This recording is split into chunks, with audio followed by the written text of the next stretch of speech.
na kailangan ng Spanish. At pagdating dito, mayroon sa mga balita na narinig ko na hindi daw sa yung mga layo sa Mindanao. Dahil po sa isang masama nila ay sa pagtulong sa Sarata, sa Libo, o sa Libo o sa Northern part o Cebu. Noong isang araw ay basa na ito, nakatulong na rin daw yung pagyanig, kaya nandun pa rin yung sinasabi ko natin ako. Alam ko po tayo lahat ay takot. May takot po tayo lahat. Hindi lang sa lindol, hindi lang sa bagyo, hindi lang sa baha.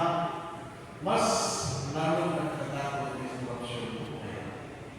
Kaya para sa akin, sa tingin ko po, nandun na po sa Iglesia Pilipina Intelligente yung pagtulong. Nandun na po yun. Nandun na po yun sa puso natin. Alam ko po na tayo po ay tulong.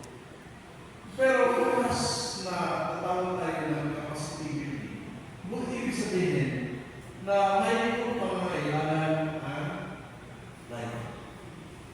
At itong pangangailangan ng mga life, dapat natin tugunan. Dapat tugunan ito ng mga pari, dapat tugunan ito ng mga obispo. Dahil po, tingnan natin, hindi naman sinasabi natin na yung obispo lang, yung mga pari lang ang may capacity. Kailangan natin. Kasi nung nanonood ako nung bisita tayo doon sa US, nung last month, nakita ko po yung ginagawa ng mga layo. Kung wala ang mga layo, wala ang mga simbahan natin sa US. Kayo po ang pag-asa.